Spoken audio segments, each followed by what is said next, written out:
All right, I put all this stuff in there.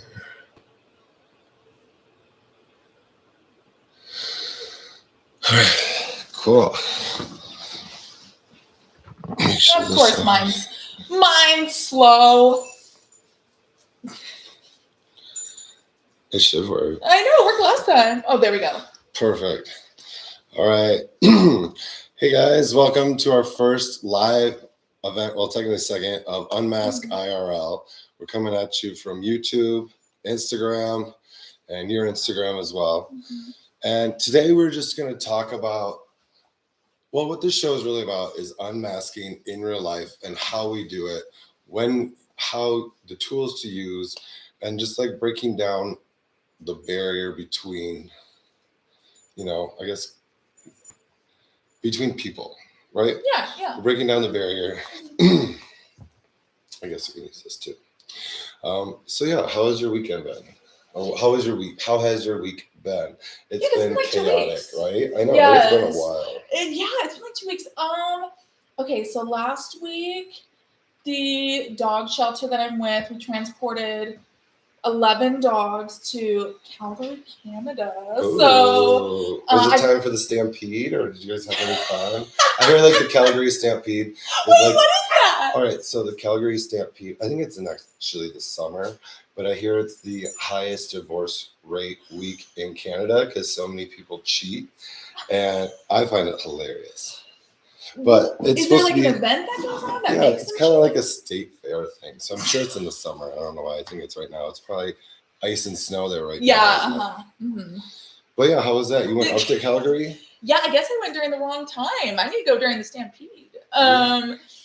Yeah, it was I've never been to Canada before. It honestly looked, so I have family in Minnesota, and it literally looked just like Minnesota. It felt like I was in, it really didn't feel much different than here.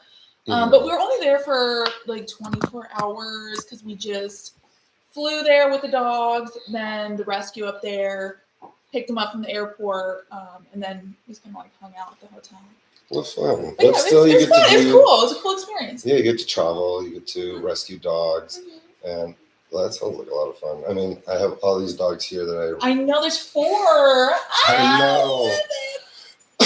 Well, luckily. And we have a viewer. Oh my gosh, I wish they could see her right now. I know. Coco. But oh my gosh, she just didn't. We have our live audience right here. But anyways, so yeah, it's been crazy the last couple of weeks, hasn't it? Like the whole ice thing and Minnesota, and I don't know, it's just been a lot. Greenland. I mean, Venezuela, every day there's something new. I know. Every single day. I know. And did you watch? He was calling it Iceland yesterday. Yeah. I was okay. It's just like how many people. I mean, it's only inevitable that you piss off enough people that everyone's just going to turn on you. You know what I mean? Like even his own people are starting to get kind of embarrassed. Well, yeah, because Denmark is an ally of ours. And not to get too political and stuff, but let's be real. It's a very chaotic time for all of us, and we've all felt the stress. And it's almost like this feeling of powerlessness that we have this awareness, but no ability to do anything about it. Because when you do go try to be political, go to a rally, it almost feels like only like 20% of the country is really willing to go fight for our rights, while the rest like will sit there and some will be keyboard warriors, but a lot are just silent. And it's like people agree with it and want what's right, but they won't move outside their comfort zone in order to create this new growth that will inevitably happen.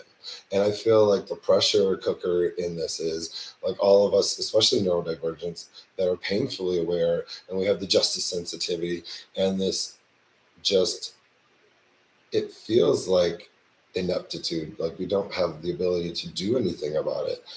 And what do we do about it, you know? Yeah, it's almost like everyone's waiting for like someone else to really do something and then they'll jump in, but it's like nobody wants to be that person that like makes the first really big move. It almost feels like they want their own people to take care of the problem, but that's going to take however long to wake up from, you know. And it's like maybe the military will be the one that takes care of the problem, but at the same time, like in the meantime, like we're getting devastated each day.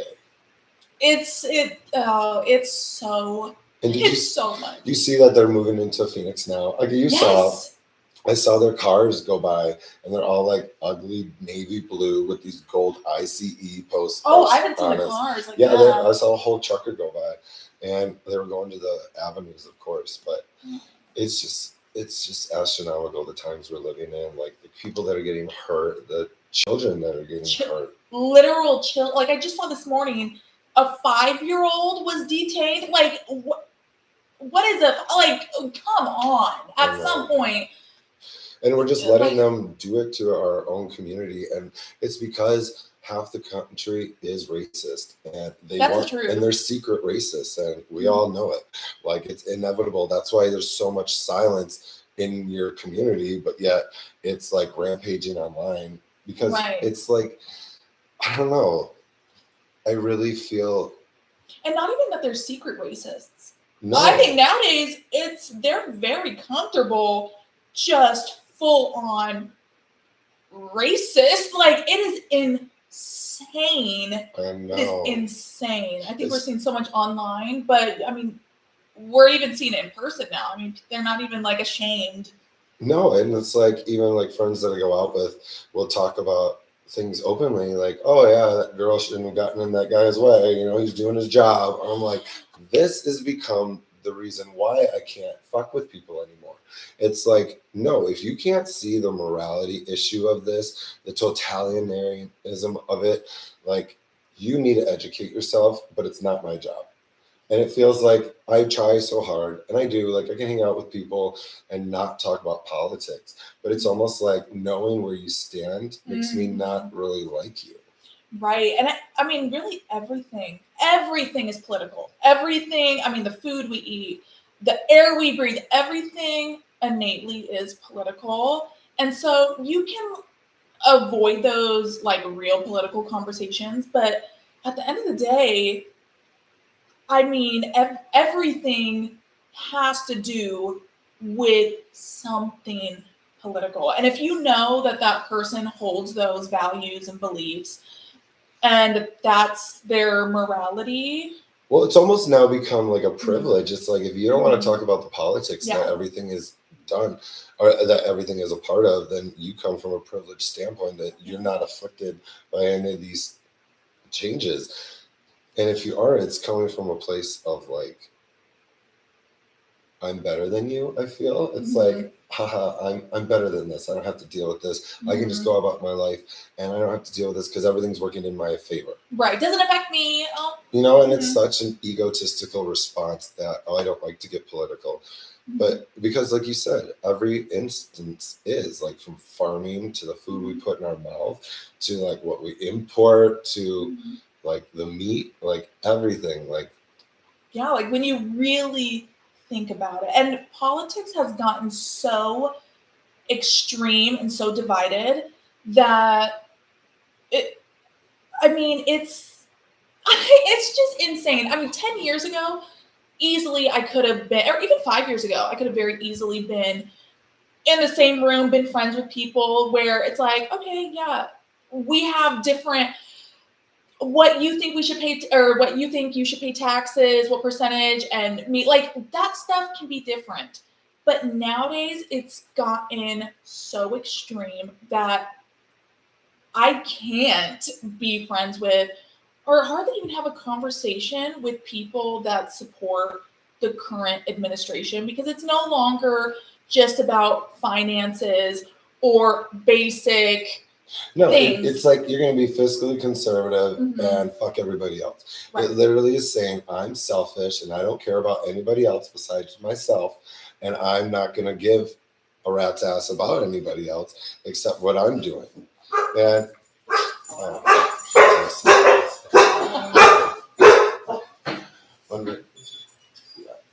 that's okay. But yeah, what was I? It's just become such a hotbed lately of what a drama and intensity between friends. You know, and I feel like online we are warriors and we stand out for ourselves because that for the people that do post online. Mhm. You know, a lot of people just want to post a pic and get their validation and move on with their day. And they're like, I just want to make the internet a happy place. I was like, well, the internet has become the new town square. Yes, Social media yes. is where we get our information, where we exchange ideas, where we inspire each other, where we motivate each other, where we educate each other. So it's like to say it's wrong is to say I want to stay in the Stone Age where things weren't talked about, where things weren't in the light, where things weren't discussed, where things were simpler. Well, you know, in simpler times, shit just got swept under the rug. Like there was all this shit going on, and Yeah, we it's just still weren't going on, aware yeah. of it. Uh-huh. And now you're saying you want to ignore the awareness so you can live blissfully ignorant. And in that statement alone is such a self-centered, loaded comment.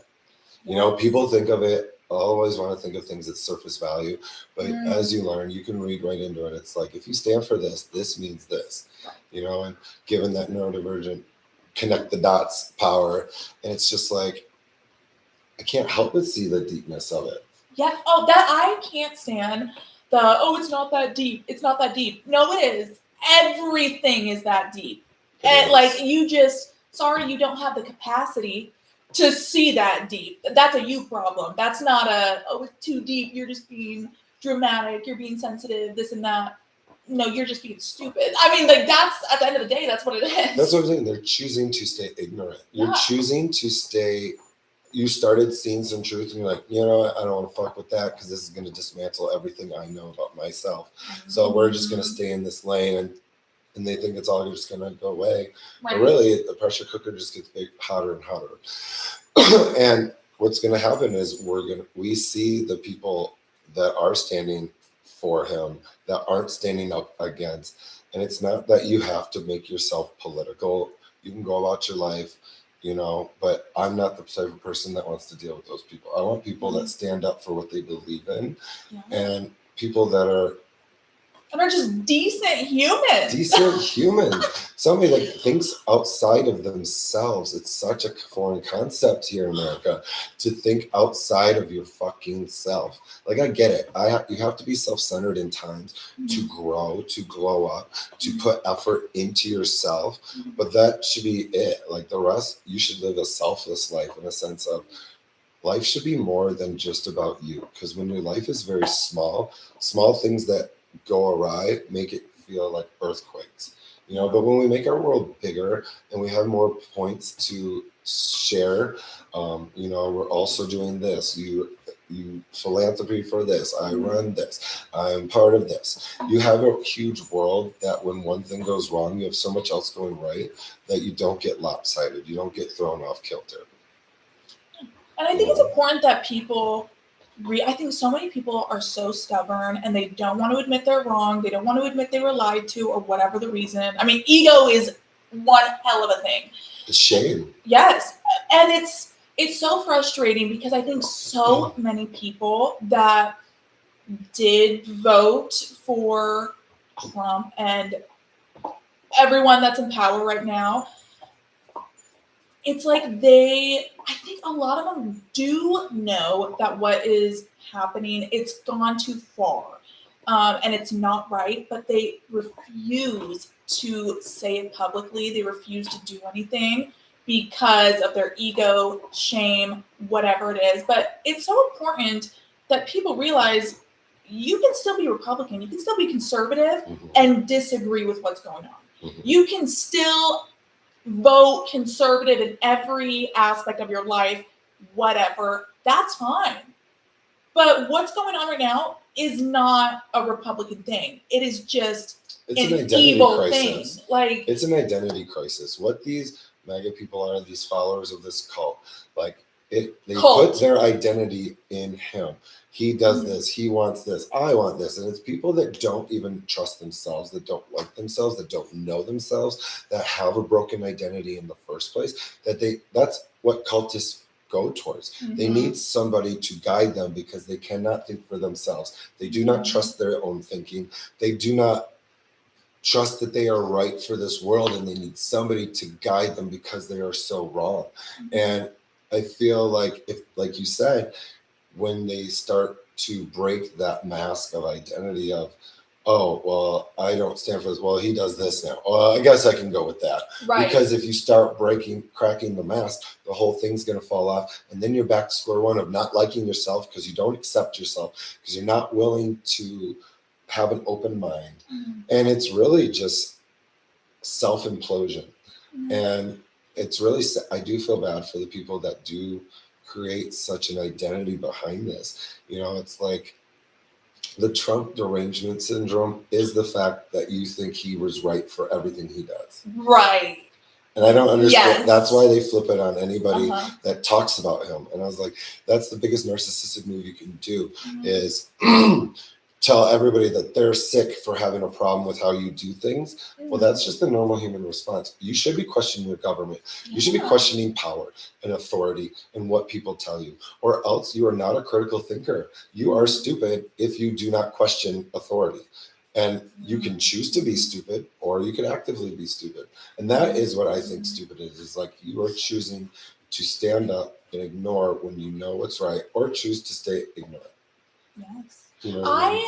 I heard a quote. I don't know who it was from now, but it was essentially saying that evil people are not the most dangerous people. It's actually stupid people, because at humans' cores, there's not a whole ton of just straight evil people that are evil to their core. The majority of humans are at least fairly decent.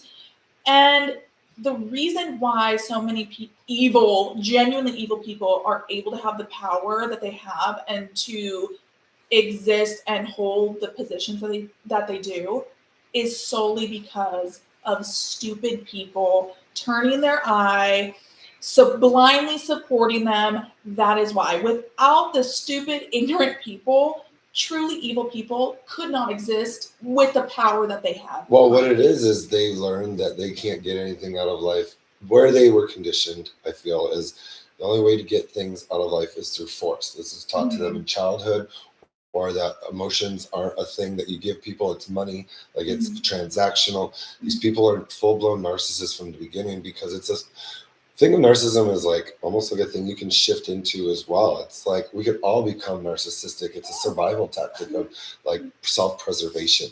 Yes. But when you feel alone and you feel alienated by your caretakers and your loved ones and that have failed you, you turn into this person that only can fill the emotional void with things, with items, with power, with control. You know what I mean? And so these guys build themselves up to this point of sickness, that I need to exert power on a helpless person, because otherwise I feel I just need that power. It's like they have to keep feeding it. And so it has to get worse and more evil and intense, because you have to trump the last one you did. And it's hurt people that haven't gotten the mental health help that they needed, that they were failed. And they put that anger and frustration into being successful. That was their drive. That was their motivation. It's like, if I can't have things, I'll make people have, like, money creates power, and then I'll have anything I want. And so the idea for a lot of even like guys out there is like, I don't want to say just straight guys, but just like guys, like dudes in general, it's like, I need to get money so I can gain respect and power. And it's like, you're doing it all wrong. Earn respect, then comes power and money. Like, they come with the other. Like, you don't have to force people to like you. You can just be a likable fucking person. Right. Yeah, it's genuinely so, it's honestly so sad and disheartening.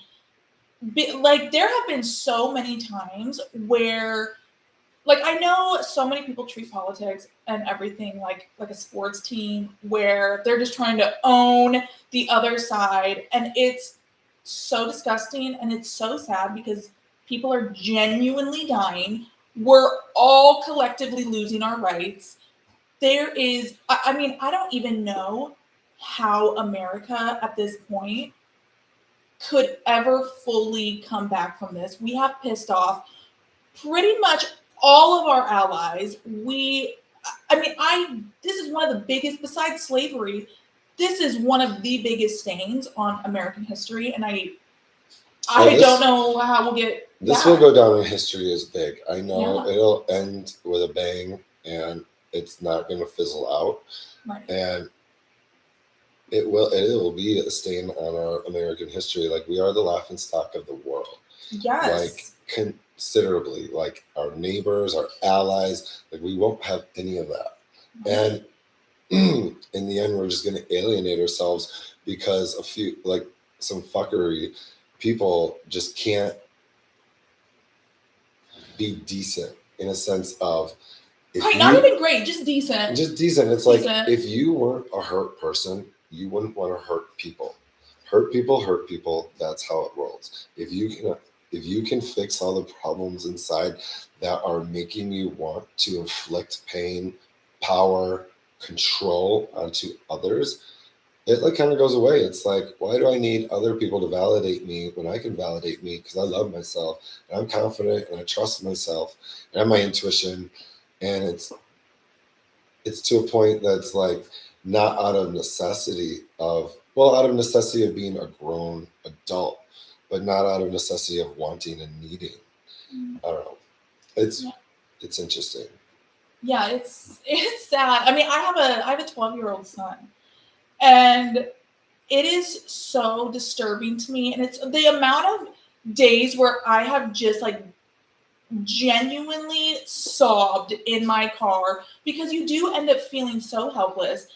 Here, a country that I was once so grateful to be born in and so proud of, I don't know what the future holds. I don't know what's going to happen when I'm gone. I don't know what type of world I'm leaving my son and my grandkids and everyone else in my life to then try to clean up the mess. I don't even know if you can clean up the mess. And it is just so disheartening, because so many people still treat it as a game and a hoo hee hee ha ha. Like, people are dying.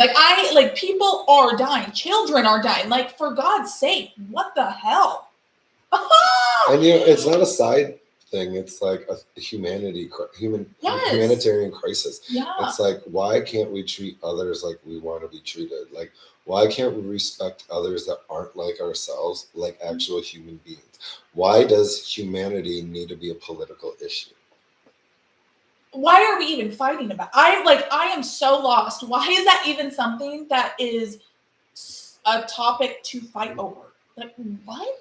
I know. And I bet you, I know for sure, one day this will be like a laughing stock where we're like, no, everyone's always been for other people all the time. Mm-hmm. And this will be just a distant memory. Mm-hmm. And just like Hitler, it'll be a blip and a stain. And they'll all go into hiding. Everyone that supported him suddenly, I never supported him. Oh, I was always against him. Mm-hmm. Except the difference is we have social media now. Yeah, we have social media. We have evidence. We need to be able to clock these people. You need to make sure that they are being held accountable. Because if we hold ourselves accountable in life, we need to make sure everybody's held accountable. And that's what I mean. Like, it's not our job to police others, but if they are your loved ones and they are not putting forth an example that you would like to live by, and you're just letting it be, then you are also part of the problem. If you don't like something, say something. You don't have to stay in a situation just because you're comfortable. I guarantee you, as soon as you try to get out, the universe will move for you, and all these openings will happen to give you an out. But you have to be courageous enough to step off the ledge and stop praising comfortability, because comfortability just breeds toxicity, because y'all are bored anyways. Like, when we get bored, that's when we just get worse on ourselves, worse on others. And you need something to create and build and do. So it's like, get out of that comfort zone. What good is it doing you? Right. Yeah, no, exactly that. And I love, not that I love, but I just find it so fascinating that so many neurodivergents are the ones being the loudest about things like this, because of that justice sensitivity and the pattern recognition, all of that. I think we're really shining right now. Let's go, guys. No, and I feel, are some of the most traumatized grouping. A lot of neurodivergents either end up addicts or on pills and just quiet the rest of life, or they just live a lonely life to themselves. But it's because we see the world for what it is, and everybody else still seems like they're asleep. And it's really funny that the neurodivergent community has been the only community that's been 100% the same way of thinking. Like the gay community, half of them are still for part of them are still for Trump. Some are so far left that it's like if you're moderate, they attack you. Right. And they land all over the board, so you can't win with the gays, you know. And it's because they can't win with themselves. They don't allow people to win. People, they're all butthurt still, and they want to fight. But neurodivergent community, it's like we understand our struggle, but we want to heal. We don't want to feel bad. We hurt people out of pettiness, and then we immediately regret it. We even regret thinking of it. It's like, I want to do this to feel righted, but at the same time, I don't wish to do harm to anybody, Right. you know? And it's been such a warming thing to find this community and have the same level of thinking. Like the little slight through I posted the other day about why people are neurodivergent people are feeling so heavy right now. And because of all this that's going on, and the resounding people that are like, thank you for helping me make sense of this. I never really understood this. And it's not that I'm diagnosing you as neurodivergent. I'm just saying we are more sensitive to the energy that is happening, even even subconsciously, because we are paying attention, even if you're not consciously doing so. And all that tension starts building, and the thoughts start racing, and that tension just builds in your body. And then you're like, what do I do with this? And why am I like this? It's because we constantly are feeling others' emotions and feeling what they are putting out. And it's very hard for us not to absorb that. Right. You know, we're extra sensitive for a reason, and that is our superpower, but we have to learn how to protect ourselves as well through, you know, through like nervous system regulation, you know, breathing, using music, physical activity, all that stuff we go into. And, you know, making sure that we don't allow others to drain us of our power, because we have something great to say. If the world wasn't weighing on us so heavily, I feel a lot more people would be shining bright without self-hindrance. Yeah. Oh, yeah, it's a lot. There's just so much going on, and I hate to dog on neurotypicals, but the majority, if not all, of the people that are just able to blissfully live ignorant and unaware and go about their daily life as if nothing's happening, most of the time they're all neurotypical. Yeah, because that's the ones who says, I have one passion in life, and that's my identity. I'm a gym bro, or I'm a gym girl, or like I do MAGA. That's all I have. I do nothing but that. And it's just like, come on, are you really that plain, that single-sided at one level? Like, you're not deeper. Like, that's what I love about neurodivergent people. We have a problem finding our identity because we have so many interests. Yes. And we say yes to a lot of them, and we have a hard time juggling them all. But that's the great thing, is if we learn how to organize and regulate ourselves, we can accomplish all of that. And then your personality can be all of these things. We naturally create different personalities for different groups, but it's about creating that one identity that is applicable to all. Yeah. And standing in that identity always, and not thinking that, oh, I can't be this person here because I'll be attacked or anything. It's like, no, be that person always, and shine on the people that need the fucking light shined on them. Yeah. Mm-hmm. So what else is new? I know I hate always talking about politics. What have you been doing? Well, I mean, this coaching community thing has been growing. My school community, the Authenticity Lab, I've got 90, almost, I got like 88 people part of it now. Okay. That's growing. It's like it's taking off. That's awesome. And starting doing the live workshops that I'm gonna try to do like twice a month, usually on topics like what's going on. Like right now, we just did the one on unmasking without burning out, and regulation tips and tools, and how to catch yourself, and giving yourself space between reacting and responding. Yes. You know what I mean? Because with all this pressure, Yes. I thought, like, how do we fix ourselves from boiling over and going off and slapping someone that just looks at us weird?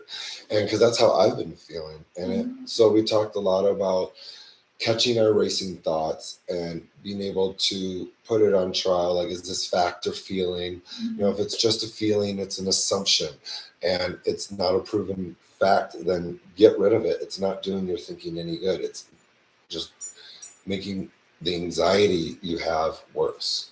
Yes. And about just removing ourselves from a stressful situation by setting boundaries, because we don't have to be, you don't have to show up as people need you to show up. You know what I mean? You can show up how you want to show up. Right. And you shouldn't feel guilty for what you need to feel regulated. And using that, hey, I need a break. Hey, I need some space. Hey, I need to go take a walk for a second is perfectly fine. And if you're getting heated in a situation where you feel like you're going to blow up, like, hey, take yourself outside the situation, reset, like get your mind off of what you're talking about, and get some fresh air.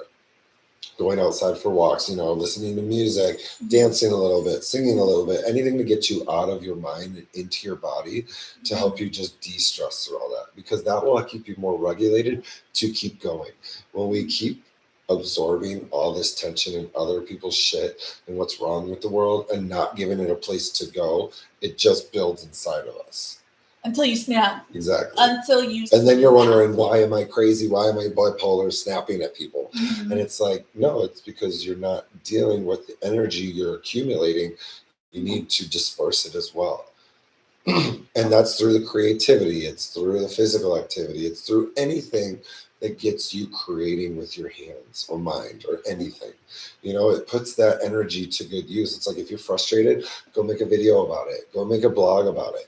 Go make a post about it. You know, go make an art piece, paint a piece of art for it. You know, go do something with that energy and displace it healthfully, instead of having to dissociate through smoking weed or drinking or other drugs, or, you know, everybody has their own coping mechanism.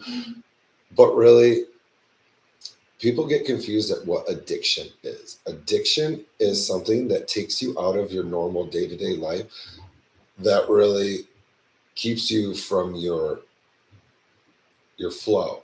You know, it's like, I need this to do this, but now it's interrupting my flow.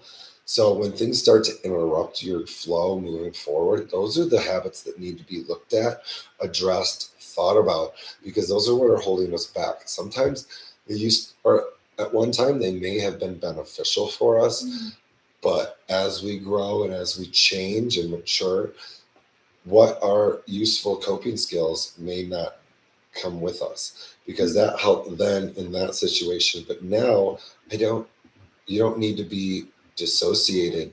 You need to still be keyed in to keep moving forward. You just need to be regulated. And addiction can be anything, and not just drugs and alcohol. Sugar is the number one first addiction. Yes. It can literally be anything.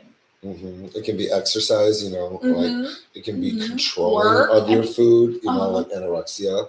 It can be workaholics, people that don't want to deal with their life, put their life into work because it makes them dissociate from what they're living.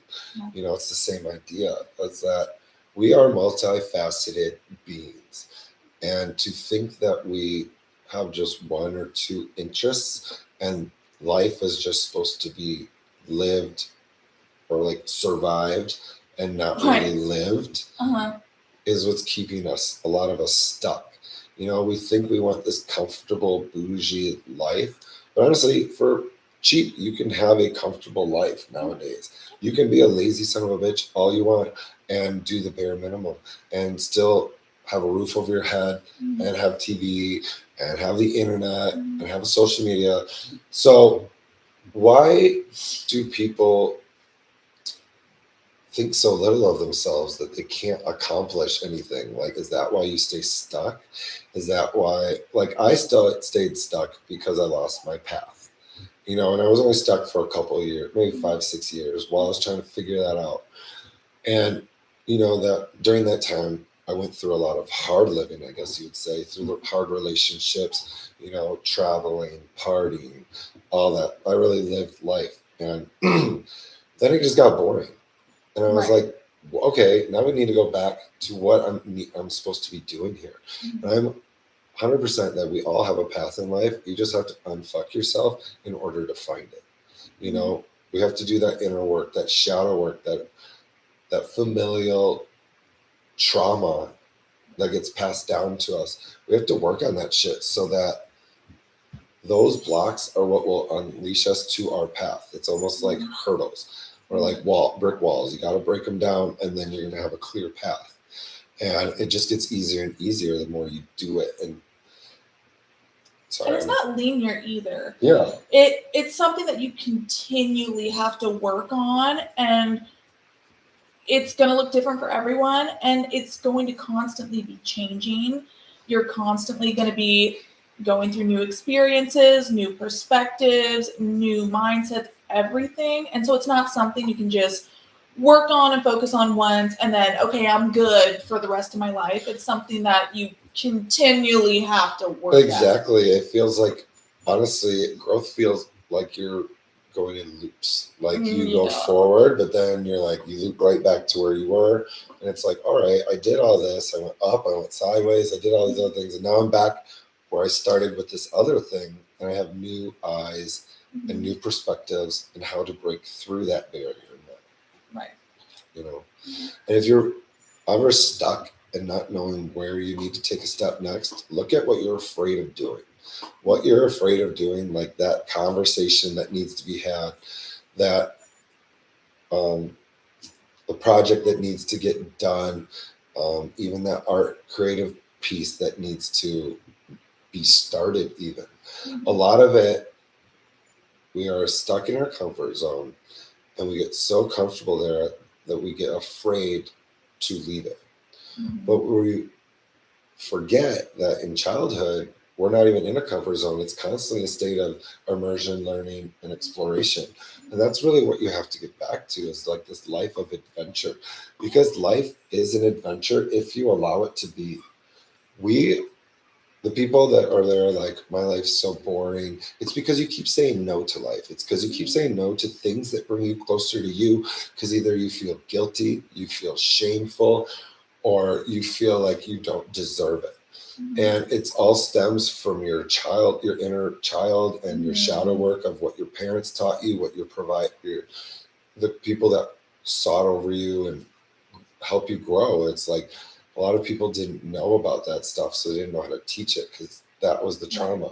Right. That now is the day that how lucky are you that people can help you work through this and you can figure it out and not be stuck.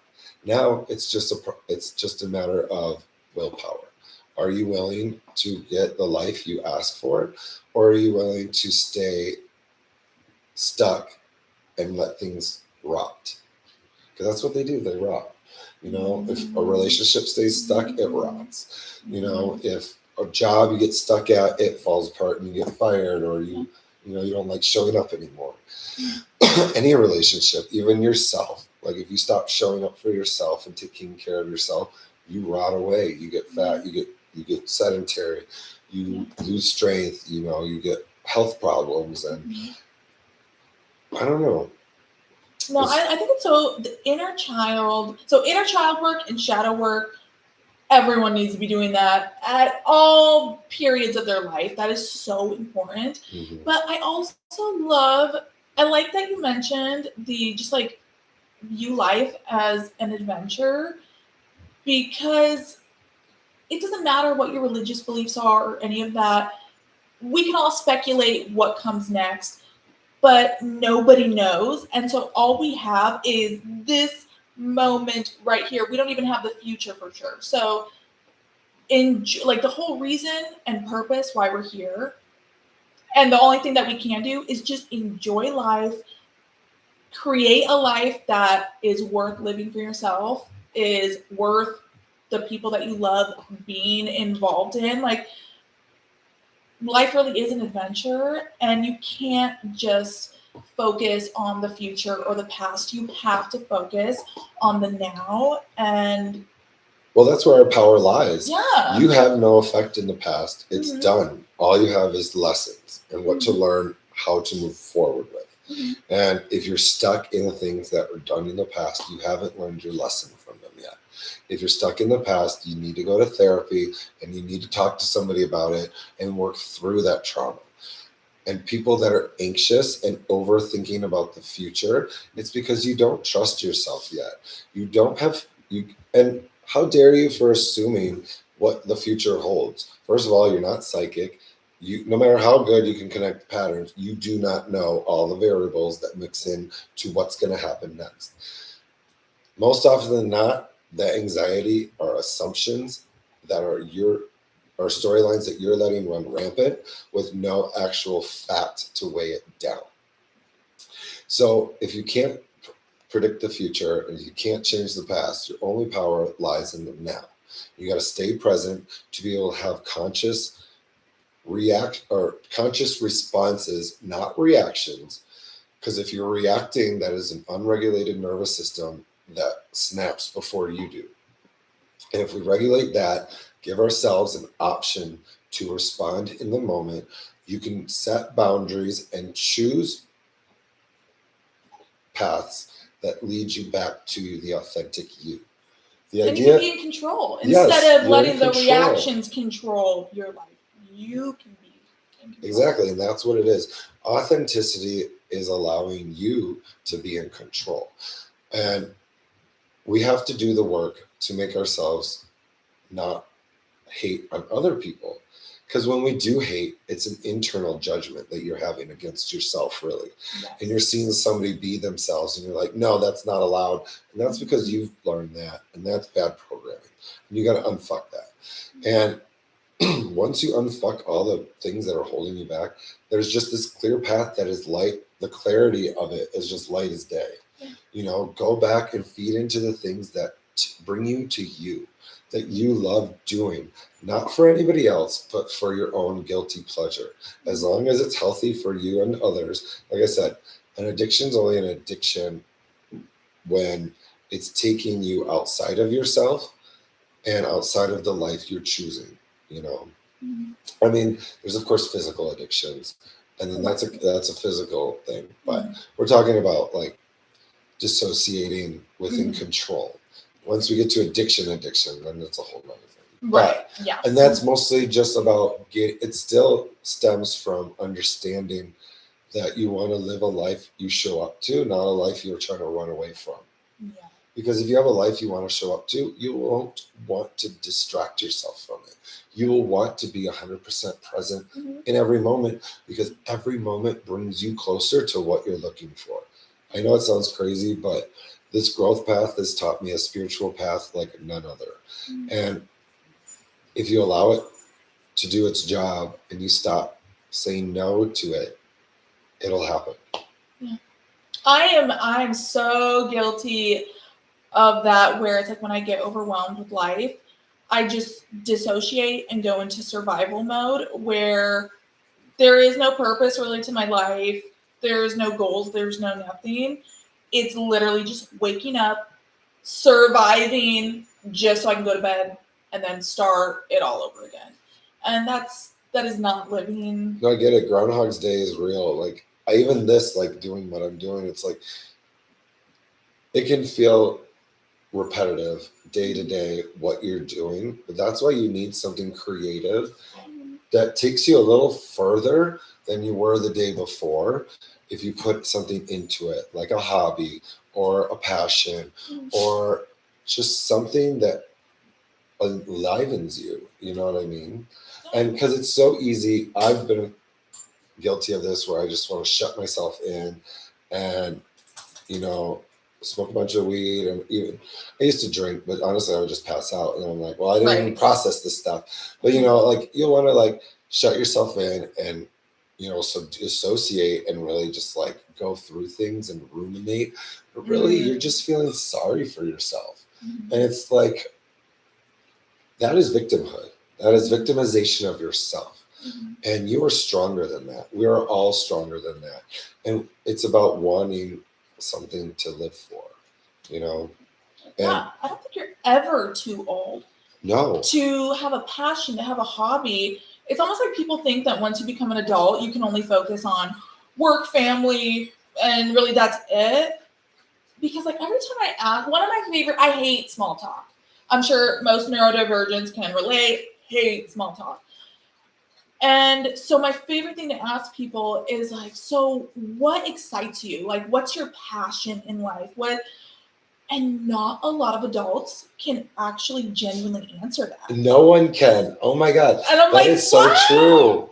What do you mean? You just like wake up and you go to work and then you come home and you dissociate and that's your life. Like, what? Like, you are never too old to discover new passions and hobbies. I don't care if it is jump roping. Like, if there is something that excites you and brings you joy, then you need to be putting just as much focus into that as your job and all of that. That is so important. Yes, it is. Because honestly, otherwise you're just going to work, making money, spending it on living, and or just existing. Right. Yeah. You know, it's like put that money to use, like towards something you want. Like not something you need, but something that you want. Like you should start living and bringing. Hi, you're so needy.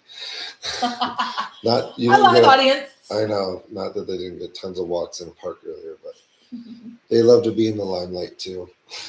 All right, but I don't know what I was saying. But like the little things that like activate your childlike self, those are the things that are so detrimental to allowing you to live instead of just survive. Like, what excited you as a child? Bring that back in your life and rediscover it and enjoy it. Like, it makes me so sad when I always ask people that question and they're just like, oh my, I don't know. Yeah, some will be like Netflix even. It's Yeah. like you can not be like that's where the addiction comes in. Like it's dissociating from your path.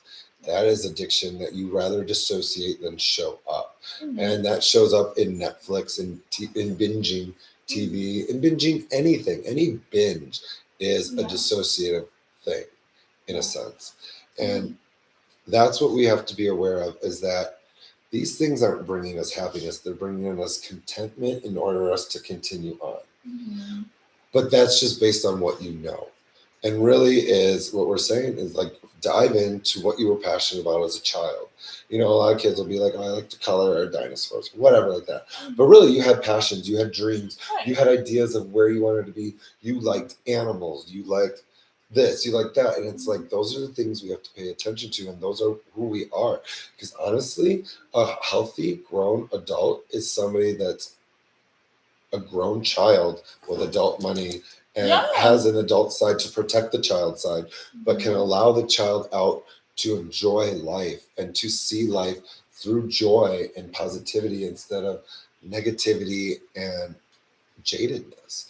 And it's about not letting life get too heavy on us. And it's very hard to get a life that isn't so heavy once you've packed it onto yourself. Like you're in this job, you have this family, blah, blah, blah. But it's also mindset.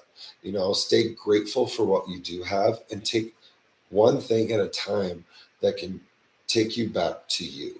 You know what I mean? Like even as a family, if you don't like doing certain things, change it. Have a different routine.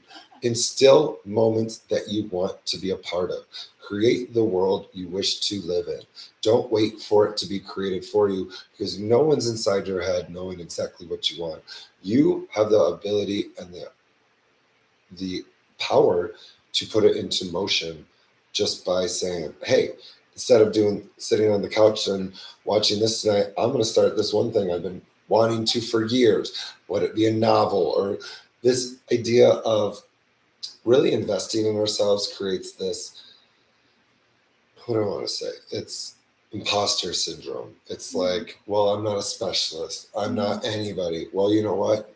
Everybody that specializes or is a pro started at square one. They all started doing nothing or started with the basics and then they grew. And really it's just discipline and keeping up with long-term goals, not short-term comforts, you know. And it's like saying, I'm going to work hard at this. And like, okay, so I wanted to get back into tennis, and I haven't had many people to really play with. And then all of a sudden, this one guy reached out because I posted about tennis, and he lives here. And he's really fucking good. Like, we played, and I lost like 3-6 in our set, which is, we were pretty tight. Like, he went up 5, and then, anyways. So I was so happy, even though I lost and he was beating my ass, I was performing more than I had ever. And I even impressed myself. I was like, whoa, you still have these skills inside of you, and you got them, and you just haven't been challenged to reach this level, whether it be something you did in the past that you haven't done in a while and you want to revisit. But what I learned is muscle memory. It's like riding a bike. Now my knees and my back and my joints and everything, what it ended up killing me was my cardio and not being able to stay. Like, the guy killed me because he was in better cardio shape. And it just pushes me. Now it's like, all right, now I have a new motivation. Like, I'm going to go get my racket strung. I'm getting new tennis shoes. I'm going to start doing cardio every fucking day so that I don't get gassed on the court. And it's like, it's an outlet. It's a physical outlet, like, but it's also creative. Like, it's a sport. Like, I don't like going to the gym every day because it gets boring. Yeah. But going to play tennis a couple times a week on top of other things is so fun. Like, giving yourself the challenge will give yourself the motivation too. But you don't get motivation.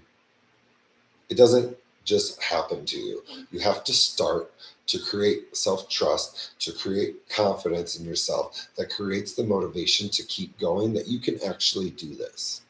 Yeah, and you have to give yourself permission to live in life. So many people give themselves excuses, but you have to give yourself permission to live and to enjoy life, because your younger self deserves that. You owe it to them. Like, think of all the times when you were a kid.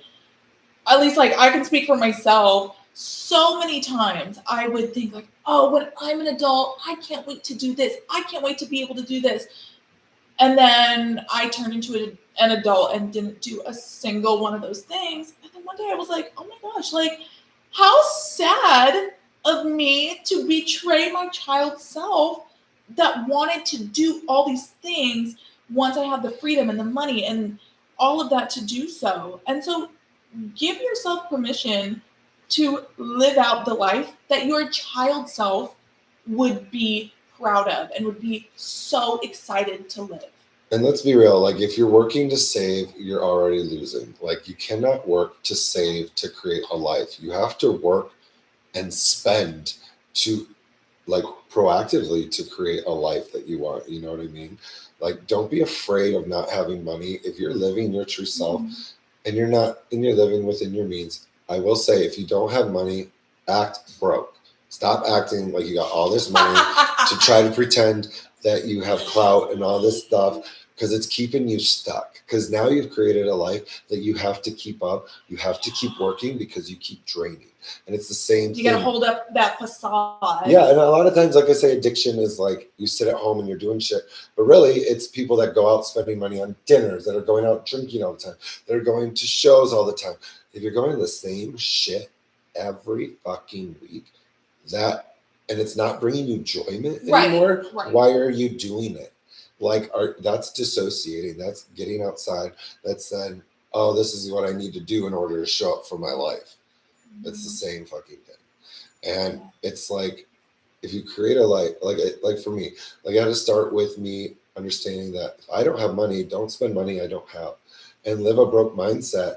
And it really helped me in a sense of getting my finances in order and saying, like, this doesn't deserve my money because this is a temporary comfort, you know? And it's like, once you start realizing your self-worth and what investing in you will bring you, it makes everything else seem worthless. It's like, I'm not wasting my money on that. Like, I'm fine. I'm going to keep this. I want to keep clear-headed. I want to stay focused. I don't need, like, dissociating also takes you out of like your day to day, because if you're drinking, if you're partying, if you're traveling, you're drained from having to put so much energy into dissociating. Yeah. You know, and then, or if you're using drugs, like you're not clear headed for your day. And so it just shows that you're not creating if you're allowed to just, if you're giving yourself the ability to dissociate from your life constantly. Yeah. And that's where you have to find your passion that you loved as a kid. What did you want to do? What do you want to pour your energy and creativity into? Because you all are creative. You all have a creative side. You just have to find it. And this is mine. But at the same time, it's like I'm learning art. I'm doing more sports. I'm doing more things with people. And it's like, you don't have to be one thing. You don't have to be Right. a few things. You can be anything and everything. But you just have to learn how to juggle it and give your undivided attention to one thing at a time. I think that's awesome. Well, I think this went pretty well. I think so too. Yeah, I think this will just get better and better. And you guys reach out, message us, give us, shoot DMs, things you want us to talk about. Yeah, like topics to address and whatnot. Yeah, and this is just the beginning, so it's going to get better. But thanks for tuning in, guys. We'll see you next time. Well, cool. Oh my God, of course, my phone did not record. I'm just noticing. Oh, well. But that's okay. Can you like two. collaborate me if you post that? Yeah. Okay. No, that's fine. 241 people came on, though. Okay. Right. I'm really happy with that. I'm going to download it and I can just send it to you. Okay. Okay. Yeah, I'm really happy with that. I think it was good. I think we addressed, like, obviously, like, important things that need to be addressed, but then we ended it on, like, a high note. I think that was awesome. Yeah, I don't think YouTube got anything, but whatever.